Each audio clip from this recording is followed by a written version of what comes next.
കോട്ടയം നഗരസഭയുടെ കുമാരനല്ലൂർ സോണൽ ഓഫീസിൽ കോൺക്രീറ്റ് ഇളകി നഗരസഭാ സൂപ്രണ്ടിന്റെ തലയിൽ വീണു. സൂപ്രണ്ട് ശ്രീകുമാറിന്റെ തലയിലാണ് കോൺക്രീറ്റ് ഭാഗം വീണ് പരിക്കേറ്റത്. പരിക്ക് ഗുരുതരമല്ല. വൈകുന്നേരം 3 മണിയോടെയാണ് സംഭവം ഉണ്ടായത്. ആ ദൃശ്യങ്ങളാണ് പ്രേക്ഷകർ കാണുന്നത്.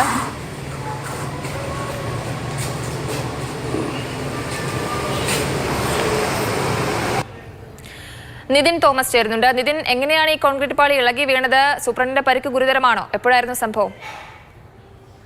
വളരെ അപ്രതീക്ഷിതമായിട്ടാണ് ജയലക്ഷ്മി ഇന്ന് ഉച്ചയ്ക്ക് ഒരു 3 മണിയോട് കൂടിയിട്ട് ഈ ഓഫീസിന്റെ മേൽക്കൂരയുടെ കോൺക്രീറ്റ് സ്ലാബ് ഇളകി താഴേക്ക് വീഴുന്നത്. ഇന്ന് ഉച്ചയ്ക്ക് ഒരു വൈകുന്നേരം 3 മണിയോട് കൂടിയിട്ടായിരുന്നു ഇത്തരത്തിലൊരു സംഭവം കോട്ടയം നഗരസഭയുടെ കുമാരനല്ലൂർ സോണൽ ഓഫീസിന്റെ കോൺക്രീറ്റ് സ്ലാബ് ഇളകി വീണത്.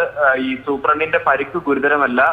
അദ്ദേഹം ഉടനടി തന്നെ പ്രാഥമിക ചികിത്സ നേടി. Kottayam Kumaranalloor zonal office superintendent ശ്രീകുമാറിന്റെ തലയ്ക്ക് മുകളിലേക്കാണ് ഇത്തരത്തിൽ സ്ലാബ് ഇളകി വീണത്. ചെറിയൊരു പീസാണ് ഇളകി വീണത്. പക്ഷേ ഇത്തരത്തിൽ നേരെ വന്ന് പതിച്ചതിന്റെ ഒരു ആഘാതം, അതുപോലെ തന്നെ ഒരു സർക്കാർ ഓഫീസാണ്, നഗരസഭ ഓഫീസാണ്, അതിന്റെ സ്ലാബാണ് ഇത്തരത്തിൽ ഇളകി വീണത്.